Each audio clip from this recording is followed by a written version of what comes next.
welcome to today's episode of the Hospitable Host podcast. I'm Miles from the Hospitable marketing team, and today I am speaking to Damian Sheridan, co-founder and CEO of Scale. Most specifically, we are speaking about direct bookings and the upcoming Book Direct show happening this November in Manchester, UK. Okay, hello, Damian. Thank you so much for joining us today. How are you doing? Hey, Miles, I'm very well. Thank you for having me back. Delighted to be here again. No worries, thank you. So let's kind of start off with a bit of a background on you, Damian. So you're obviously passionate about short-term rental industry. I think a little bit with direct booking in particular. You've been in the industry for decades now. You know, where did that passion come from? How did it all begin? Oh, you don't have to say decades. You can just say, Hey, a little I read your while. LinkedIn summary at the start, and I'm sure it said 20 years. So It's over 20 years. Let's leave it at that. So my involvement in the STR industry, does go back to about 2001, pretty much when I got my first place in the south of Spain and started renting it out. But really, in earnest, I was working in London up until about 2013. And apologies for anyone who's heard my story. I'll try and go through it quickly. Typical rat race, commuting every day, sapping my will to live. And I had been working on some corporate travel websites. And I really just thought at that point, well, look, let's learn more about websites. Let's learn more, especially about SEO and how SEO works, search engine optimization. And really, when it came to a point that I just couldn't handle business travel in the corporate world anymore, I just launched all in on SEO, really, and how to rank websites organically and get people higher ranking on search engines like Google. So that was 2012. I kind of launched all in on that, taught myself for a couple of years. And as I had that interest in short-term rentals, having my own place, I not only was working on my own website, terrible as it was at the time, but also started working with some other companies and some property management companies. And just with some referrals, word of mouth, started to build up a bit of a clientele over the next 8 years or so. And it was really kind of probably the back end of 2018 or so. I had a lot of my clients asking me, hey, Damian, can you help us with branding and email marketing and social media, positioning? And I would say to them, no, I can't. I'm not your man. I have a skill set. That's not my skill set. But I can introduce you to people because I'm starting to build a bit of a network. And really that led to the idea of what is now the Book Direct show. So having an event which is specifically for direct booking strategies, helping property managers and hosts who really want to just reduce that reliance upon OTAs, not just go all against them, but try to be totally independent, because we know that's very, very difficult, but really just to increase their distribution channels elsewhere. So that was by 2018, and that led to me. I started the Book Direct show just before lockdown, actually, in 2020, literally weeks beforehand. We had our first Book Direct show, but it was good. We got in just in time, and we're now moving on to our 7th this year. So it's grown. You guys obviously know there's a huge appetite for direct bookings education. And I think it's all important that we know what's out there for us and what are the options. And if we want to go down that journey of direct bookings, if it's right for us, we have the tools at our disposal. Nice, yeah. And so obviously, Hospitable and yourselves are kind of big on direct bookings, obviously. And I think something that we try to kind of push, and you kind of touched on it, is it's important as part of kind of a multi-platform strategy. Can you maybe expand on that a little bit more, and why even direct can't be like the single egg in your basket to a degree? Oh, it absolutely can't be the single egg in basket. I've known, as I'm sure you guys have, we've known enough property managers out there who wake up one day to those horrible notifications of bookings being cancelled, listings being suspended, and overnight our business can be killed. And sometimes you will never find out a reason. It could be something as simple as a guest thought they saw a camera in your property and have reported it. And I'm not going to name any specific OTAs, but it happens. So we can't just be purely reliant upon one or even two channels. We really need to be kind of just be aware of all of those other distribution channels that we have out there. And if that's your own website, social media, OTAs that have subscription models, which do exist still, and niche platforms, there are so many outlets for us to really push and get more direct bookings. As I said before, it's just important for us to just realize that they are there for us. And if we want to take that jump, it's available. Yeah, awesome. And I think it's a kind of a great point of kind of there's almost a mindset shift that's maybe needed. Would you say to kind of go into direct bookings and kind of actually think about it can be more than just one big OTA that you're relying on. Like your business is more than that, and hosts probably need to kind of shift their focus. I know that plenty of hosts will already kind of have that focus set. But some of that maybe have tunnel vision that they think that they are. I'm going to go ahead and say it that they're an Airbnb business, that they're not just an Airbnb business. That they are, short-term rental hosts, and that can actually mean more than one channel or one thing, right? Absolutely. Look, I think you've touched on something really important in that we're not an Airbnb business. We don't work for Mr. Chesky. We are our own businesses, and it's important that we're aware of the ramifications of just abiding by the algorithms or changes of any one particular platform, and not just highlighting Airbnb here. But we've seen so many updates recently which have caused a lot of consternation upon property managers especially. But I think it's for smaller hosts, and I know a lot of your typical clients are smaller hosts that may not have dozens or hundreds of properties. It's direct booking isn't necessarily for everyone. It's tough, and there are certain things like that mindset you mentioned. We need to be aware of how difficult these things are. To be a merchant of record, to not have the security of insurance behind us, and to have to do all these things ourselves to get the trust of a guest is actually really difficult. It's certainly not a case of putting up a website and away you go.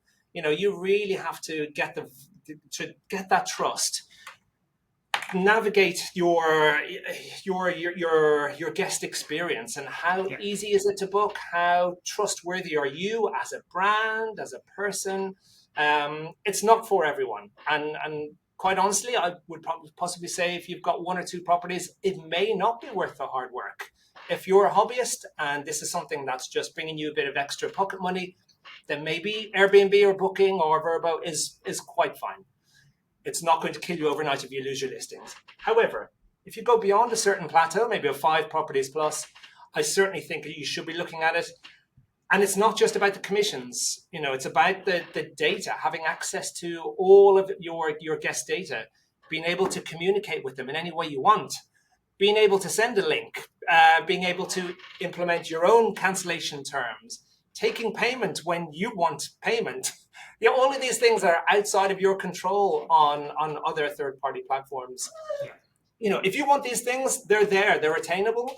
However, it does require a lot of hard work, but a certain mindset. And I think if you jump in, it becomes easier. If you educate yourself, it becomes easier.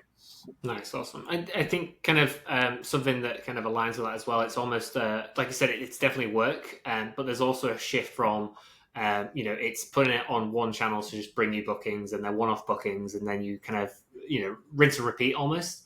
And it's a shift to kind of trying to build a relationship and build a bit more kind of guest-centric model, essentially, because you need to build that loyalty.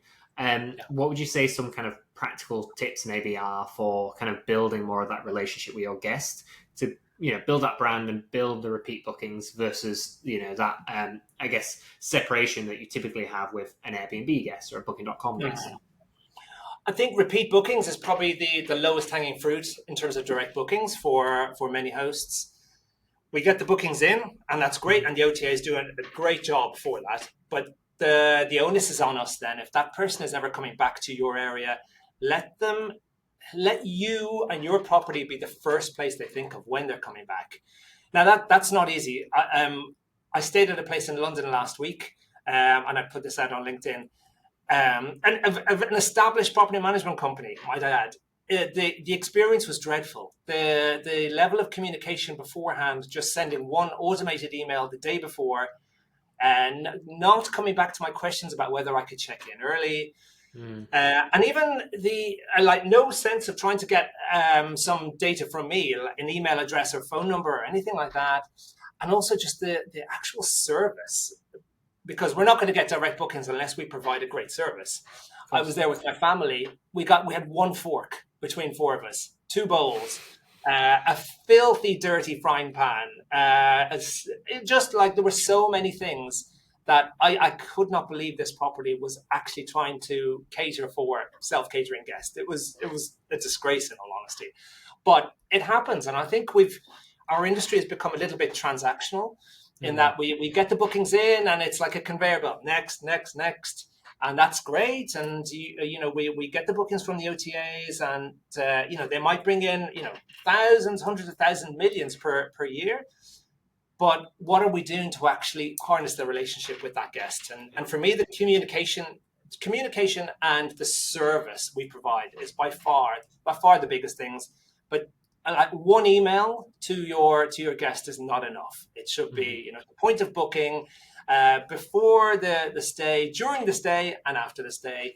Keep the relationship going, letting your guests know about your brand. Hopefully you have some kind of brand name or listing name that is memorable for the guest, or at least where they can find you elsewhere. So I think there's a lot of things, in all honesty, but yeah, with those repeat bookings, that's the easiest starting point. And I think there's some things that, make it easier just to be aware of consistently when we have guests staying with us. Nice, yeah. And you obviously, you're touching on brand there. How can you use kind of brand, and how can you kind of start bringing your brand and your unique story to life on maybe some of the OTA listings and in other channels as well? Like, how do you drive not just those repeat bookings, but start kind of showing other people that there's that great guest experience in your listing and start driving bookings from elsewhere as well? Well, I think with social media and your website and channels like that, you've almost got free reign. You can express yourself, your story. I think perhaps on social media, it shouldn't be just a pure sales hit every time you make a post. We've got this great property, you should stay there. That's not of interest to anyone. We need to engage them. We need to be like the local expert on Facebook groups and on showing engaging video, for example, on Insta. There's a lot of things that can be done there. We are somewhat limited, though, on the OTAs in terms of what we can do. There are bio sections where we can add details about our brand. You can, potentially have brand names in photos, but obviously you don't want to rock the boat too much and have your listings suspended because you try to be too obvious. So and each OTA has their different rules and they enforce things differently. But I just think coming across as you and having actually having a voice and like an emotional voice almost makes a difference. So we're not just dull. It's not a sterile just explanation of a property, because that really doesn't engage people. And I think using wording and imagery to show that you are, you're especially maybe looking for a certain target market or avatar, that can make a big difference. So, I think there's a lot of things that we can be looking at, but we are certainly restricted and limited to what we can do on OTAs. But reviews as well can help how we word our reviews and our responses to reviews as well, just to get that brand name out there and make it as obvious as we can, so people can find you elsewhere. Nice. So I think maybe one more question on direct booking strategy, and I'll stop grilling you on that topic. So I think, like you said, that there's a lot of work to be done, and there's also a lot of work that hosts can do essentially for free, right? I mean, it takes time, but you can build up your social media presence. You can try and drop in those images into your OTA listings. There's ways to start driving direct booking traffic, like I say, for free, essentially. Once people start thinking about maybe spending money and actually putting some dollars or some pounds or euros or whatever it may be behind some advertising strategy, What have you seen as some good initial kind of cases for actually doing that and having a bit of a limited maybe advertising budget around trying to drive your own direct booking traffic? Yeah, I imagine nearly everybody who's listening to this or watching this is thinking, I have a limited budget. Yeah. We all do, unless you're one of the behemoths in the industry. So I think Facebook advertising, social media advertising can be very expensive, and I think it can get out of control sometimes. Hmm. It's not necessarily something I would jump into straight away, but I think paid partnerships. Um, there's a lot of Facebook groups out there that have thousands of members, and especially focused on travelers who are going to a specific area. There's actually opportunities there to speak with the managers of those pages and actually have them for a small amount for you to be effectively a sponsor of that page and to be able to promote yourself a little bit more. I think that's something I've seen work. I think with Google Ads, again, that can get very expensive. Google want you just to spend more and more and more and more money every day. But I would say bidding on your own brand is quite an important starting point. Hmm. So now that can be tricky if some of the OTAs are bidding on your brand as well, which does happen and can be extremely annoying and infuriating. But I think it helps. Yeah, sure, you come across this a lot. It certainly helps if somebody has found your brand, and maybe you're not necessarily ranking at the top of search engines for that brand name, for you to use Google Ads and just effectively be bidding on your own brand. Hmm. It needn't be too expensive, and a way for somebody to find you, very quickly. So long as you've done a good job, obviously, of promoting your brand name Yeah. on the OTAs, on social, etc. So I think there's a couple of things there that can help when you've got a Nice. limited budget. Yeah. Yeah, it's a good call. I like that. Okay, so shifting gears slightly and thinking more about, I guess, scale as a whole. Obviously, scale is kind of across so many markets now. I feel like there's new editions every year of kind of different events in different places. Um, a very broad question and probably a difficult one for you to kind of answer in a short answer. What are some of kind of the big differences you see across some of the different markets that you're in? Is there kind of direct booking growing more in North America, for instance, versus Europe or the Middle East? What are some of the kind of the big differences that you see from market to market as you go from those different events? Okay, I'm trying to think now really quickly of all of the markets where we operate the scale events. Yeah, what's Well, what's kind of maybe just the one thing that's kind of stood out to you over the past year of events, I guess? overall, I think probably AI and regulation are the two Mm, hot topics yeah. naturally of in every country. I think that there is. And I think logically, where the vacation rental or short-term rental industry is more established, then generally there is more of an awareness of the education behind direct bookings in those countries. So I Yeah. think you could say like the US is probably a little bit more aware of the need for direct bookings. Europe shortly behind, and then other countries perhaps like South Africa, where we recently hosted a conference, or the Middle East. There's definitely an awareness there, but perhaps not as much because maybe it's a more emerging market, let's say. So I think everybody has the appetite for them, but I guess it's just dependent upon that experience over the years and maybe Hmm. the frustrations that come with that experience and needing to just be aware of how to grow your business Yeah. in a sustainable way. Nice.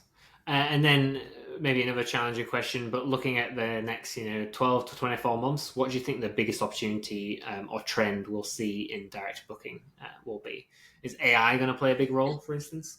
Yeah, I probably would say education about AI and how Mm, to rank in AI responses to yeah. search queries. As I would say, that is logically the most the biggest trend that I see moving forward. Nice. Awesome. Yeah. Makes sense. And then final super easy question. The Book Direct show in November. It's in Manchester, right? UK, obviously. Why should people attend? What's the event all about? Yeah, that's a nice easy question to finish up with. So as I said, yeah, this is our 7th event. So the book direction is all about what we've been speaking about: direct booking, education, and strategies to help us explore all of those other channels and distribution for our properties, and just really not having to rely on those 1, 2, or 3 big players. Really, just for us to be able to push our brand and our business how we want it, because it is our business. We're not working, we should not be working for another large OTA and just making them richer. And certainly, these huge organizations that are based many thousands of miles or kilometers away from where we live. Let's just keep that awareness that we're the ones who push forward this short-term rental industry. Without us, these large OTAs would be nothing. And as amazing a job as they've done to push our industry forward, we should never lose sight of that. There are properties.